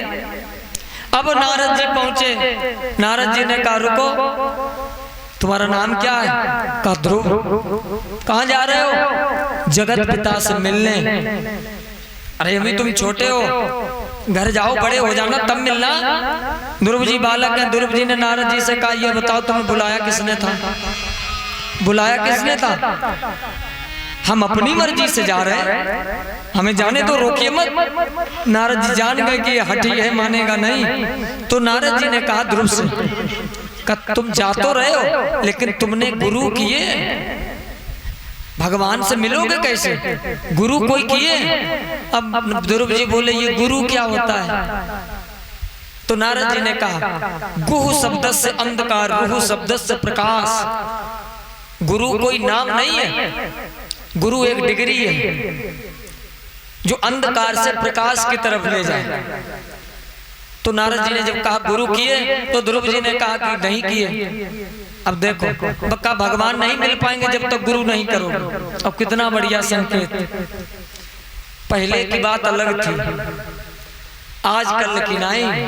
आजकल बड़े बुजुर्ग विद्वान लोग कहा करते हैं कि गलिन गलिन गुरुआ फिर चेलो कंठी ले और नरक जाओ चाहे स्वर्ग में हमें रुपया। ये आजकल की बात नहीं है, आजकल तो बिल्कुल सिस्टम ही खराब हो गया। अब खैर गुरु की भी गलती नहीं है, चेलो लोग बिल्कुल कलयुगी हो गए। अब आप कहें कैसे? एक गुरु महात्मा जी के पास दो कलयुगी चेला गए और उन्होंने कहा गुरु महात्मा जी हमें अपना चेला बना ले। महात्मा जी ने कहा बन जाओ। अब रहने लगे आश्रम में। परीक्षित जी आजकल के गुरु और चेला देखो कैसे। एक दिन महात्मा जी बैठ गए तखत पे और गलती बस तुलसी दल लाना भूल गए, पूजा के लिए बैठे। अब चेला लोग खड़े और आसन मार के बैठ गए। तो उन्होंने एक चेले से कहा कि देखो तुम बाग में चले जाओ और वहां से तुलसी दल ले आना। अब चेला रहे कलयुगी, अब वो जाए कैसे? अब उसने बहाना बनाया, महाराज ये तुलसी दल क्या होता है? अरे भाई तो तुलसी दल नहीं होता जिसके बड़े बड़े पत्ते होते हैं, कलयुग। अब दूसरा चेला पास में खड़ा, उसने कहा अगर इन्होंने मना कर दिया तो नंबर हमारे ऊपर। उसने तुरंत कहा अरे तुम्हें नहीं मालूम? अरे भाई तुलसी दल होते जिसके केले जैसे पत्ते होते। ले मामला ही खत्म। गुरुजी ने कहा तुम्हें दोनों लोगों को नहीं मालूम कि नहीं मालूम? तो कहा फिर क्या करें? कहा गुरुजी आप ही कष्ट करो, आप ही चले जाओ। गुरुजी ने कहा हम भाई आसन मार के बैठ गए, अब हम उठ तो नहीं सकते। तो कहा फिर क्या करें? तो गुरुजी ने कहा कोई बात नहीं, तुम्हें नहीं मालूम? का नहीं मालूम। कहा एक लोग पीछे से तकत उठाओ और एक लोग आगे से ले चलो बगिया तक कलियो। अब क्या करें? दोनों चेलों ने उठाया, ले गए बगीचे में, तुलसी दल लिए और कहा वहीं रखो चले। वहीं रखे आकर गुरुजी ने कहा अब तुलसी दल तो नहीं भूलोगे? चेला ने हाथ जोड़े का एक जन्म नहीं सातों जन्म में नहीं भूले। आजकल परम पूज्य हमारे गुरुजी थे राजेश्वरानंद जी, उनके पास एक लोग गए और कहा गुरुजी आप अपनी फोटो हमें खिंचवा दीजिए, हम अपनी दुकान में लगाएंगे। तो गुरुजी ने कहा बड़ी अच्छी बात है, चेला ऐसा कोई तो फोटो लगाए। फोटो किस लिए लगाओगे? कहा गुरुजी क्या बताएं, सवेरे से लेकर संजाल सौ झूठ बोलन पड़त और कोई मानत है नहीं, तो तुम्हारी फोटो लगी हुई तो कोई है तो हम आप एक कसम खाए लो करें, बस काम ही खत्म।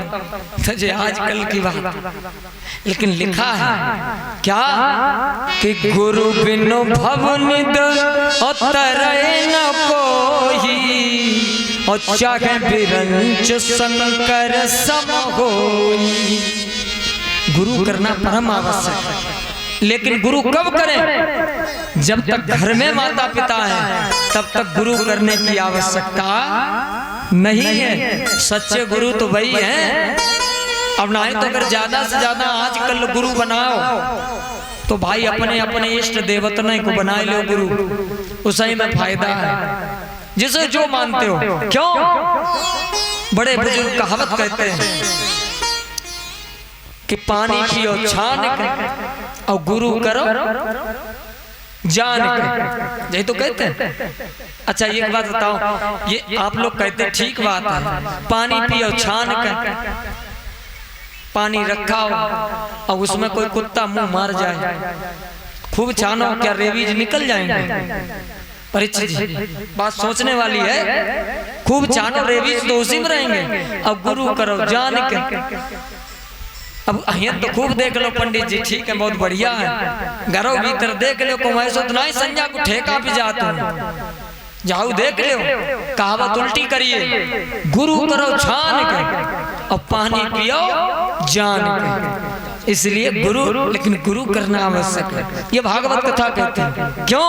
साधक कहता है क्या कि मिलते नहीं है भगवान, मिलते नहीं है भगवान, ओ गुरु के बिना।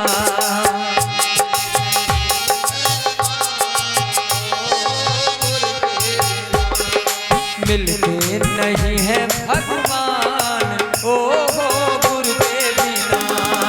मिलते नहीं है भगवान,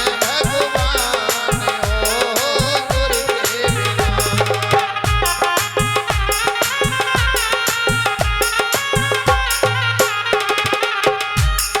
बिना। गुरु है ब्रह्मा, गुरु है विष्णु,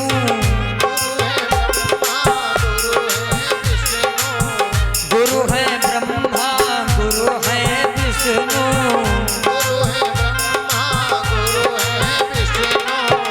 गुरु शंकर भगवान, गुरु शंकर भगवान, ओ गुरु के बिना।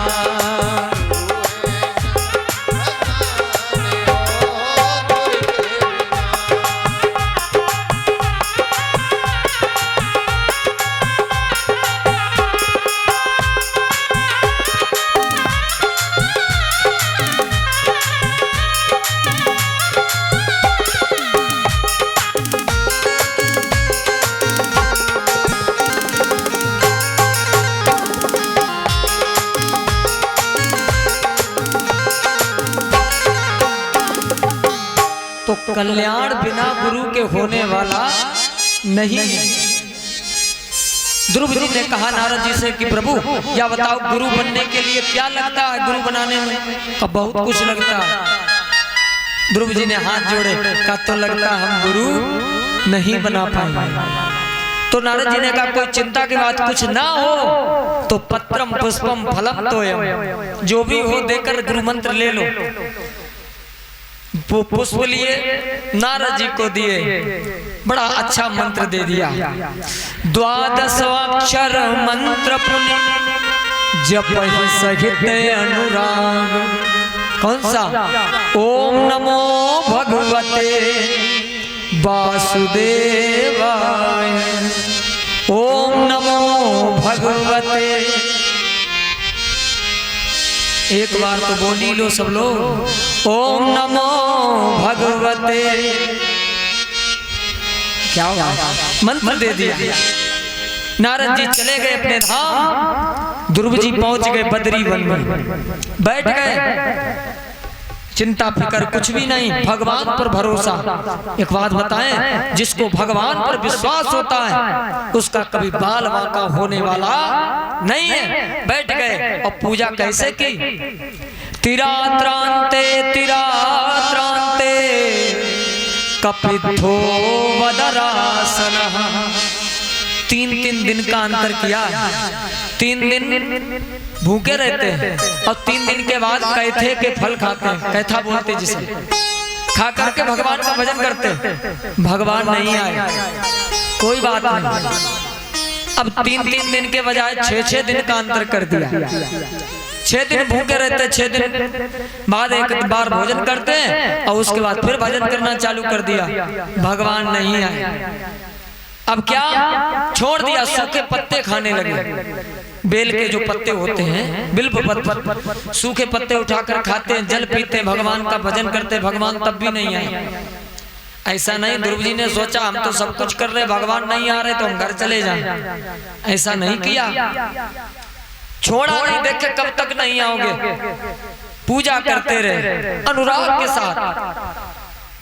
जब देखा भगवान फिर भी नहीं आए तो सिर्फ जल पीने लगे, भगवान का भजन करने लगे। भगवान अब भी नहीं आए। अब थोड़े दिनों के बाद उन्होंने सब कुछ त्याग दिया। वायु भक्षणम, हवा को खा लेते, हवा भक्षण करते, भगवान का भजन करते, नहीं आए। अब इन्होंने हवा लेना भी बंद कर दिया, नेत्र बंद किया, भगवान को मनाने लगे, प्रभु अगर आप ना आए तो मैं आपकी पूजा करना बंद नहीं करूंगा। कितना सुंदर संकेत है। जीवन में हमारे आप भी कोई दुख पड़ जाए, इस बात पर दुखी मत होना। लोग प्रश्न करते हैं, पंडित जी जो लोग भगवान का पूजन करते हैं वे दुखी हैं और जो लोग पूजा नहीं करते वे सुखी हैं। प्रश्न आ जाता है, तो हमें आपको बता दें, चिंता करने की बात नहीं है। भगवान का जो भक्त होता है, जैसे किसी दुकान पर आप जाएं, दो लोग जाएं, अब एक लोगों का दुकान पर खाता चलता हो और एक लोगों को ना चलता हो, तो जिसका खाता चलता है वो 1 रुपए से लेकर चाहे 5,000 तक की चीज ले ले, दुकानदार कुछ नहीं कहेगा। और जिसका खाता नहीं चलता है वो 1 रुपए की माचिस उधार ले ले, वो आज नहीं कहेगा, कल नहीं कहेगा, परसों कहेगा भैया 1 रुपया दे दो, कहेगा। ऐसे ही भगवान, जो भगवान का भक्त होता है, भगवान सोचते हैं इसका खाता हम ऊपर क्या लिखें। जो जाने अनजाने में पाप होते हैं, भगवान सोचते हैं उसका खाता हम क्या लिखें, यहीं पर रफा दफा हो गया। और जो लोग भगवान को नहीं मानते उनकी ऊपर डायरी चल रही है, डायरी चल रही है, उनका इकट्ठा फैसला हो जाएगा, नतीजा सबको पता है। अब मानो मानो, ना मानो तो ना मानो। काहे बाबा कहते हैं कि रे मन मुसाफिर निकलना पड़ेगा और काया कुटी खाली करना पड़ेगा। चमड़े के कमरे को तू क्या संभाले, जब तुझको घर का मालिक निकाले तो उसका किराया भी भरना पड़ेगा और काया कुटी खाली करना पड़ेगा। और यहाँ पर 9 दिन भागवत हो रही। और चंद्रपुर में तो शायद भागवत विराम होती रहती है, लेकिन नवरात्रि का पर्व है, सब लोग आते, सब बताते हैं। माता रानी की पूर्ण कृपा है, हमें आपको संकेत देते हैं, लेकिन हम आप मानो तो मानो और ना तो कोई बात ही नहीं। मेरी न मानो और यमराज तो मनाएंगे और लेके पास दंड मार मार के समझाएंगे। तो बेचैन होकर और निकलना पड़ेगा और काया कुटी खाली करना पड़ेगा। जिंदगी में कभी उदास मत होइए, क्यों? जिंदगी में जिंदगी को पार पाना चाहिए, जिंदगी में जिंदगी को मुस्कुराना चाहिए। जिंदगी में जिंदगी की शर्त अगर पूरी न हो तो जिंदगी को जिंदगी से रूठ जाना चाहिए। दुखी मत होइए, सब खेल चाह का है। ये फैसला हमारे आपके ऊपर है कि इस मन को चाह को किधर लगाते हैं। आप देखें होता क्या है, चाह आनों से पैसों में आती रही, चाह पैसों से रुपया बनाती रही, चाह रुपयों से कोठी में जाती रही, चाह कोठी में मोटर मंगाती रही, चाह मोटर से होटल में जाती रही, चाह होटल में बोतल खुलाती रही, चाह ना जाने क्या क्या कराती रही। चाह पाली जिन्होंने वो पीले हुए, चाह छोड़ी जिन्होंने रसीले हुए, चाह जी से जुड़ी मन जरा हो गया और चाह हर से जुड़ी मन हरा हो गया। ये तो सब चाह का खेल है, किधर लगाते हो? ध्रुव जी ने ऐसा नहीं किया।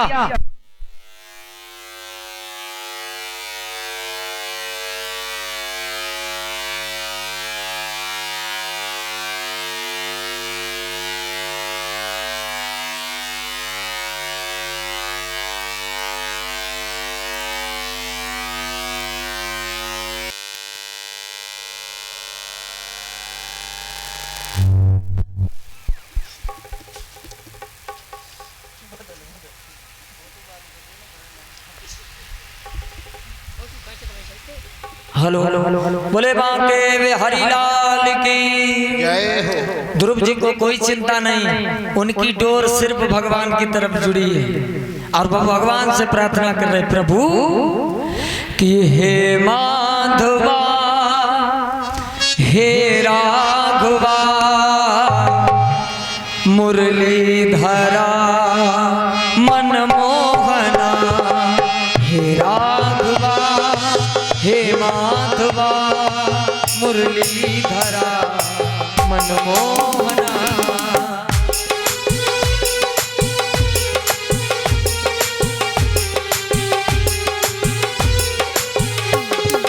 हे राघवा हे माधवा मुरलीधरा मनमोहना।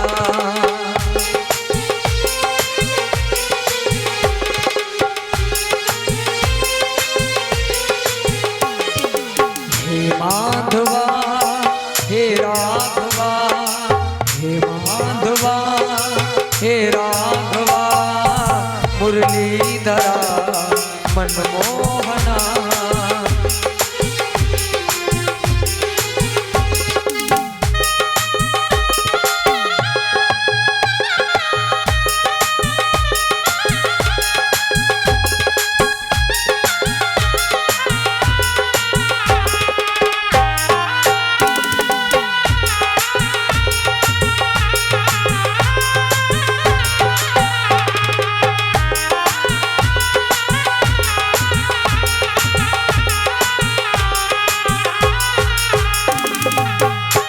भगवान से प्रार्थना कर रहे हैं।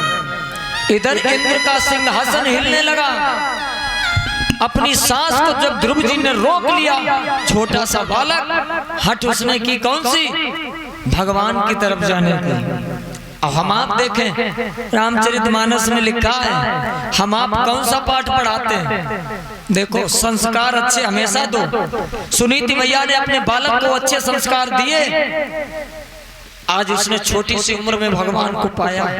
आप देखना अब हम आप बाद में फिर जब बुढ़ापा आता है तब कहते हैं पंडित जी हमारी लड़का हमारी सुनता ही नहीं। सुने कहाँ तक, शिक्षा अच्छी दी होती तो सुनते। छोटे से बालक मोबाइल दे दिया अब में उसमें खेलने पबजी डोरेमोन। पता नहीं काका जब डोरेमोन दिखाओगे तो लड़का कहाँ से ध्रुव पैदा होंगे। डोरेमोन दिखाओगे तो डोरेमोन जैसे बनेंगे, मोटू पतलू चलता है मोटू पतलू। अब जब दिखाओगे मोटू पतलू तो महाराज भक्त कैसे बनेगा। खिलाइए अच्छा, पहनाइए अच्छा, लेकिन साथ में संस्कार भी अच्छे दीजिए। हर कथा यही सीख देगी। अगर संस्कार अच्छे रखोगे तो आपका बुढ़ापा बड़े अच्छे से कटेगा। और संस्कार जरा से गड़बड़ हुए, अगर बालक गली में फटे पुराने कपड़े पहन के निकलता है तो लोग कहते हैं कि हमें लगता है इसका पिता कुछ कमाता नहीं है, यही बोलते हैं। और अगर वही बालक गली में गालियां देते हुए निकले तो लोग क्या कहेंगे, हमें लगता है इनकी मैया ने इन्हें अच्छे संस्कार नहीं दिए। तो माताओं का बड़ा रोल रहा है। काहे माता लोगों ने बड़े बड़े काम किए तो बच्चों को अच्छे संस्कार दो। हर कथा यही सीख देती है। ध्रुव जी को संस्कार मिले अच्छे, भगवान के पाने के लिए जिद कर ली। और वैसे जिद इंद्र का सिंहासन हिलने लगा। इंद्र भागे भगवान के पास, त्राहिमाम रक्षा करो। भगवान ने कहा चिंता मत करो, तुम्हारा सिंहासन कोई नहीं लेना चाहता है, वो तो सिर्फ हमारी गोद में बैठना चाहता है।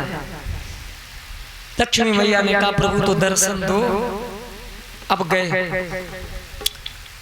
भगवान ने चतुर्भुजी रूप में सबसे पहले ध्रुव जी को उनके अंदर ही दर्शन दिए। नेत्र बंद किए, भगवान को याद कर रहे, अंदर दर्शन हुए। ध्रुव जी बड़े प्रसन्न। बाहर भगवान खड़े आवाज लगा रहे, बेटा आंखें खोलो, हम आ गए, आंखें खोलो। ध्रुव जी ने धीरे से आंखें खोली और देखा जैसे बाहर वैसे ही अंदर, जैसे बाहर खड़े वैसे ही अंदर। तो कहा क्यों ना अंदर ही के दर्शन करे जाएं। फिर नेत्र बंद कर लिए। और कितनी बढ़िया बात, भगवान कहाँ नहीं है, कहो सो कहाँ जहाँ प्रभु नहीं, वो तो हर जगह है, बस ढूंढने की जरूरत है। बिछुड़ा होए तो फिर मिले, रूठा होए मनाए, और मिला रहे पर ना मिले, जासे कौन बचा। वो तो हमेशा पास में है। 36 के अंक बने हो, 63 के अंक बन जाओ, सन्मुख होए जीव मोए जब, सामने आ जाइए। लेकिन ना काहे पंडित जी भगवान है ही नहीं, मानते ही नहीं। भगवान अगर होते तो मेरी बात सुनते। भगवान तब है तुम्हारी लॉटरी रोज लगे, तुम्हारे घर पर गाड़ी आ जाए तो भगवान सच्चे हैं, और अगर कुछ नहीं हो रहा तो भगवान है ही नहीं। ऐसे तो होता है।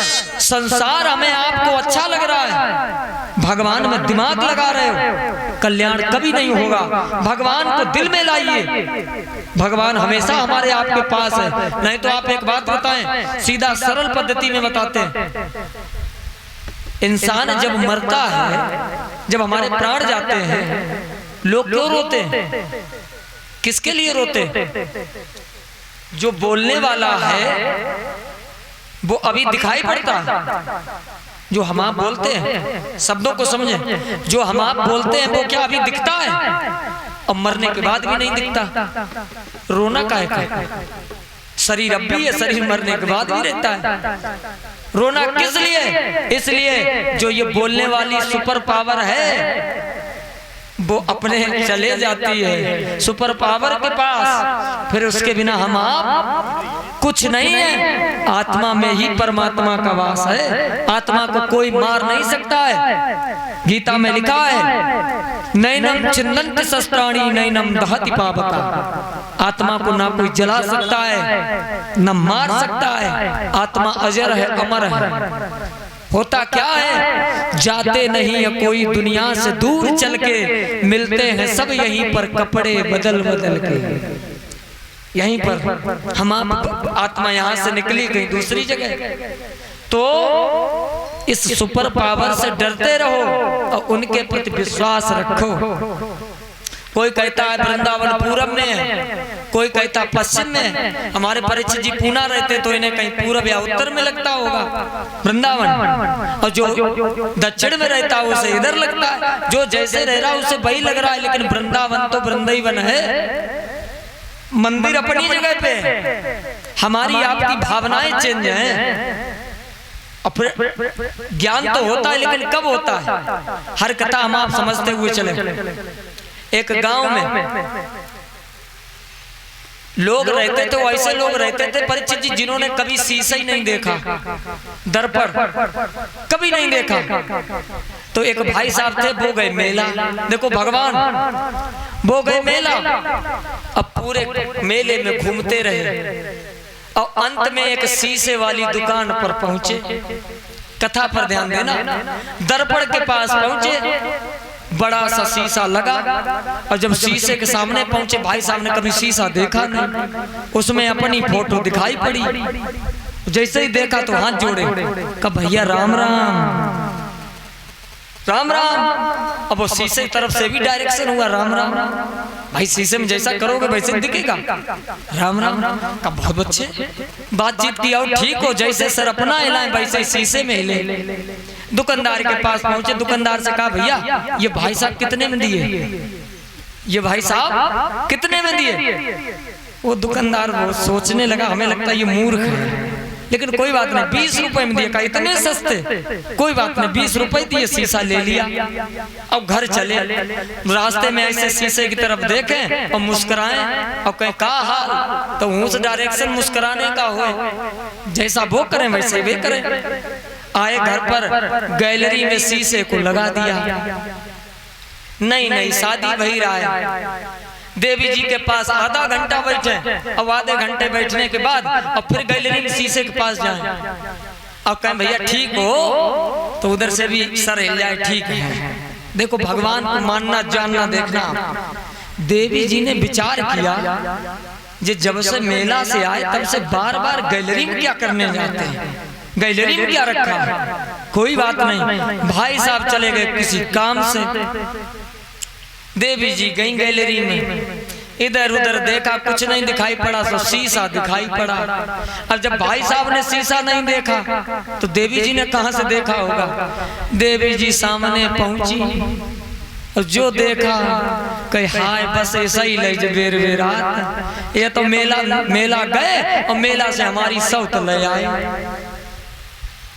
दूसरी शादी कर लाए। गुस्सा में लाल लाल आंखें की और शीशा में एक मुक्का दिखाया, ऐसे किया तो शीशों की तरफ से ऐसे हुआ।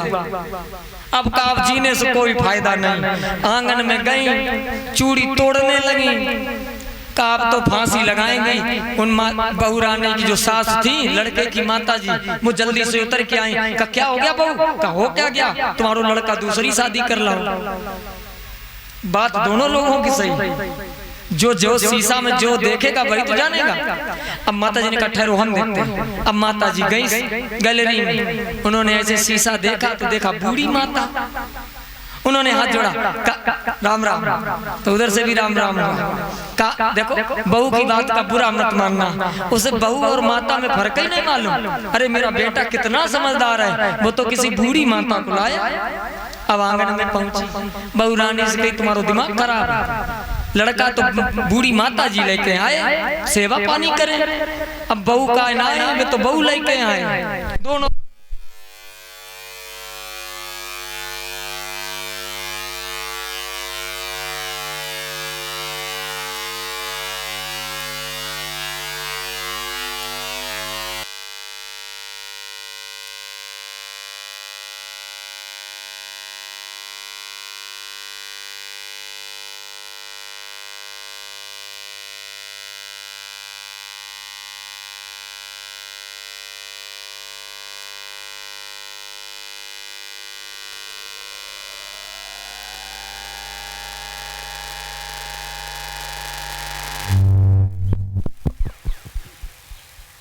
हेलो बोले गोविंद भगवान की। तो परीक्षित जी, बूढ़ी माता जी और बहू रानी में लड़ाई प्रारंभ। और तब तक आ गए लड़के के पिताजी। पिताजी ने कहा क्या बात है, लड़ क्यों रहे हो? कब कोई कहे माता लेके आए, कोई कहे बहू लेके आए। पिताजी ने कहा ठहरो हम देखते हैं। अब वो भी पहुंचे गैलरी में, उन्होंने देखा ये तो बूढ़े पिता जैसे लगे। का भाई साहब राम राम, तो शीशे में से हुआ राम राम राम राम। कोई बात नहीं, उन लोगों की बात का बुरा मत मानना, उन्हें माता और भाई बंधु में अंतर नहीं मालूम था। अंदर गए, उन्होंने कहा तुम लोग कुछ नहीं जानते, वो किसी बूढ़े पिता को लेके आए, उनकी सेवा करेंगे। अब तीनों लोगों में परीक्षित जी लड़ाई। अब बात कोई गलत नहीं बोल रहा है, अब ध्यान देना। बहू जो शादी होके आई, बहन जी कह रहे हैं वो नई बहू लेके आए, बात उनकी भी सही। जो जैसे शीशा देख रहा है उसको वैसी सूरत दिखाई पड़ रही है। तो तब तक भाई साहब आ गए। पूछा गया किसे लेके आए? कहा हम तो भाई साहब लेके आए। अब जो शीशा पकड़े उसे वही रूप दिखाई पड़े, चारों लोग लड़े। अब बात सबकी सही, और कितनी बढ़िया बात। कोई कहे पूरब में, कोई कहे पश्चिम में, कोई कहे दक्षिण में, सबकी बात सही है। लेकिन कम से कम हृदय से मानो तो कि भगवान कहीं तो है, चाहे जैसे मानो। और फिर मानते कब हो? लड़ाई झगड़ा प्रारंभ, और थोड़ी देर में शीशा हाथों से छूटा, टूट गया। कहां बहू गई, कहां पिता गए, कहां माता गई, सब खत्म। जो सत्य है वो सत्य है। इसलिए जीवन को जितना सार्थक बना पाओ उतना बनाओ। भगवान ने दर्शन दिए, अंदर से अपनी छवि को खींचा। ध्रुव जी ने छटपटाते हुए अपने नेत्र खोल लिए, भगवान को देखा, प्रणाम किया। आप कौन है? का तुमने तपस्या किसकी की? जगत पिता की। का तो वो वही हूँ। क्या चाहते हो? का जगत पिता होके पूछते हो क्या चाहते हो? तुम्हें ये भी पता होगा कि हमने तपस्या क्यों की। आप हमें गोद में बिठाइए। धन्य हो गए आज ध्रुव जी, भगवान ने अपनी गोद में ध्रुव को बिठा लिया, सर पर हाथ फिराया, आंखों से प्रेम आंसू गिरने लगे। ध्रुव इतनी छोटी सी उम्र में तुमने मेरा नाम लेना बंद नहीं किया, तुम्हारा जीवन धन्य हो गया, वरदान मांग लो। ध्रुव जी हंसने लगे, कहने लगे पिताजी हमसे कह रहे हो वरदान मांगो?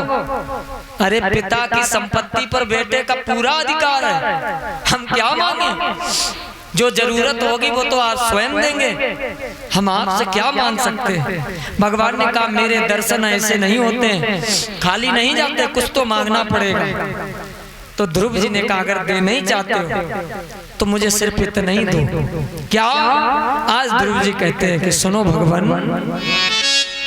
कि इतना तो करना स्वामी, जब प्राण तन से निकले गोविंद नाम लेकर, तब प्राण तन से निकले। श्री गंगा जी का तट हो और बंसी जी का बट हो, मेरा सांवरा निकट हो, जब प्राण तन से निकले। उस वक्त जल्दी आना, नहीं श्याम भूल जाना, और राधे को साथ लाना, जब प्राण तन से निकले। उस वक्त आप आ जाना जब मेरा अंत समय हो, उस वक्त तुम्हारा नाम मेरे होठों पर आ जाए। है प्रार्थना यही, न रहे भावना कोई भावना न रह जाए। भगवान ने कहा तथास्तु। ध्रुव जी ने हाथ जोड़े, कहा प्रभु एक और कृपा करें। कौन सी? कहा जैसे मुझे दर्शन दिए मेरी मैया को भी दर्शन दो। हाथ पकड़ा प्रभु का, आगे आगे ध्रुव जी पीछे पीछे भगवान। देखिए जो स्वयं जगत को चलाने वाला आज एक छोटे से बालक के बस में हो गया। किस कारण? भाव भक्ति के कारण। प्रेम में बंधकर प्रबल प्रेम के पाले पड़कर प्रभु को नियम बदलते देखा। अपना मान टले टल जाए, भक्त का मान न टलते देखा। पहुंचे सुनीति मैया की आंखें रोते रोते रोशनी खो चुकी थी। भगवान के जो प्रकाश पड़ा, आंखें फिर सजल हो गई। प्रभु के दर्शन किए, धन्य हो गई। ध्रुव से कहा बेटा तूने मेरा जीवन धन्य कर दिया। जो हजारों वर्ष तपस्या महात्मा करते रहते उनको दर्शन नहीं होते, आज तुम्हारी बदौलत मुझे आज भगवान के दर्शन हो गए। ध्रुव जी को वरदान दिया और भगवान अपने धाम को चले जाते हैं। देवताओं ने फूल बरसाए, जयकारा लगाया, बोलो बांके बिहारी लाल की। ध्रुव जी राज्य किया, उत्तम को यक्षों ने मार दिया। जाकर युद्ध करना प्रारंभ कर दिया, यक्षों को मारने लगे। ब्रह्मा जी मनु जी ने आकर समझाया, तब माने। और जब अंत समय था, जाने की तैयारी हुई, तो ध्रुव जी सशरीर ऊपर गए। जब जाने लगे तो एक देवी जी आई। उन्होंने कहा ऐसे कोई नहीं जा सकता है, आप अपना पैर मेरे सर पर रखें, उसके बाद जाएं। कौन? मौत। देवी जी आई, सर पर रखा पैर और ध्रुव लोक में गए। सप्त ऋषि वहां पर विराजमान। उन्होंने पूछा पृथ्वी लोक से कौन आया है? ध्रुव जी के मुख से निकल गया कि मैं आया हूं। इतनी सी बात पर सप्त ऋषियों ने साथ छोड़ दिया। आप ध्रुव तारा देखते होंगे, सप्त ऋषि दूर निकलते हैं, वो तारा एक अलग है। क्यों? इन्होंने अभिमान भरा शब्द कह दिया, ये संकेत दिया है कोई भी कार्य करे वो राम को मना करके करे, भगवान को आगे करके करें तो कल्याण है, करना कुछ नहीं है। बस इतनी बात करें। क्या कर रहे? राम जी जाने। कहां जाओगे? राम जी जाने। अगर ये राम शब्द अपने जीवन में उतार लिया तो फिर अंत समय जब आएगा, राम का नाम लेकर जो मर जाएंगे वो अमर नाम दुनिया में कर जाएंगे। भगवान सुखदेव जी परीक्षित जी को कथा सुना रहे। परीक्षित जी बड़े आनंदित होकर कथा सुन रहे। सुखदेव जी ने जयकारा लगाया कि बोलो सीताराम भगवान की। परीक्षित जी इतने भाव विभोर थे, जयकारा लगाया और नृत्य करने लगे। सुखदेव जी ने परीक्षित जी से कहा, राजन तुम्हें भगवान की कथाएं सुनकर कैसा लग रहा है? कहा प्रभु बड़ा आनंद है, बड़ा आनंद है। कितनी सुंदर बात। आनंद पहली बार तो मिलता नहीं है, और जिसको जीवन में आनंद मिल जाता है तो उसे एक दिन परमानंद की जरूर प्राप्ति हो जाती है। बड़ा सुंदर समय है। आगे की कथा में प्रवेश करने से पहले आलस आने लगा होगा, तो राम का नाम गुनगुना ले, सभी लोग प्रेम से बोल लें। उसके बाद आगे की कथा में हम